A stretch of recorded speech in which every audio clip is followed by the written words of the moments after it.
আসসালামু আলাইকুম প্রিয় দর্শক, এইমাত্র পাওয়া সবচেয়ে বড় খবর। আজ রাতের আকাশে দেখা যাবে 2025 সালের শেষ চন্দ্রগ্রহণ, যা দেখবে বাংলাদেশ সহ গোটা বিশ্বের মানুষ। এই এক মহাজাগতিক ঘটনা ঘটতে চলেছে। 450 কোটি বছরের চেনা চাঁদটা কিছুক্ষণের জন্য হবে অচেনা। হঠাৎ রাতের আকাশ থেকে হারিয়ে যাবে চাঁদের আলো, চারদিক অন্ধকারে ছেয়ে যাবে, যা চলবে 82 মিনিট ধরে। এছাড়া বাংলাদেশ ও ভারতের সময় অনুসারে এই চন্দ্রগ্রহণ কখন শুরু হবে এবং কখন শেষ হবে জানতে হলে ভিডিওটি প্রথম থেকে শেষ পর্যন্ত দেখতে থাকুন। আর আপনি কোন জেলা থেকে এই খবরটি দেখছেন কমেন্ট করে জানিয়ে দিবেন। আর সবার আগে সর্বপ্রথম সঠিক খবর জানতে আমাদের চ্যানেলটিকে সাবস্ক্রাইব করে রাখুন। এবার জেনে নিন এক নজরে। 7 সেপ্টেম্বর 2025 তারিখে ভারত সহ এশিয়ার আকাশে একটি পূর্ণগ্রাস চন্দ্রগ্রহণ বা ব্লাড মুন দেখা যাবে। সূর্য, পৃথিবী এবং চাঁদ যখন একটি সরলরেখায় আসবে তখন পৃথিবীর ছায়া চাঁদ ঢেকে যাবে এবং লালচে দেখাবে। এই ঘটনাটি বাংলাদেশ সহ ভারতবর্ষে খালি চোখেই দেখা যাবে। এদিকে পূর্ণ চন্দ্রগ্রহণ 2025 7 সেপ্টেম্বর রবিবার রাতে বাংলাদেশ এবং ভারত সহ সমগ্র এশিয়ার আকাশে একটি অত্যন্ত সুন্দর এবং বিরল দৃশ্য দেখা যাবে।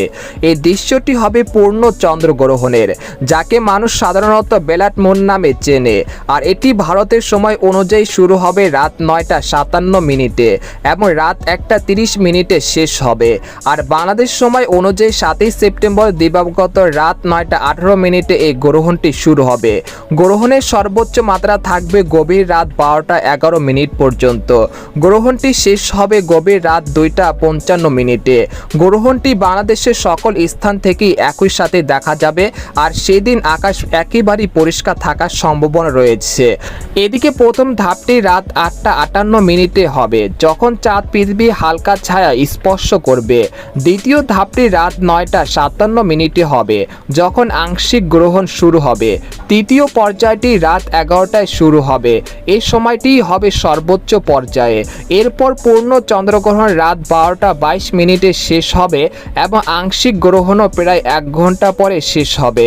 অবশেষে রাত 2টা 25 মিনিটে চাঁদ ও পৃথিবী হালকা ছায়া থেকে বেরিয়ে আসবে।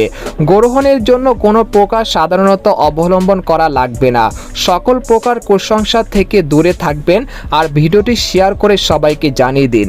কোরআন ও হাদিসের আলোকে সূর্য গ্রহণ নিয়ে আমরা জানতে পেরেছি যে চন্দ্র ও সূর্য মহান আল্লাহ তাআলার নিদর্শন সমূহের মধ্যে 2টি নিদর্শন।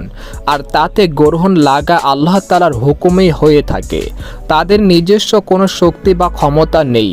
আল্লাহ তাআলার হুকুমের অধীনেই তাদের চলাচল এবং কার্যক্রম। তাতে গ্রহণ লাগলে মুমিন মুসলমানের করণীয় সম্পর্কে সুস্পষ্ট দিক নির্দেশনা দেওয়া হয়েছে।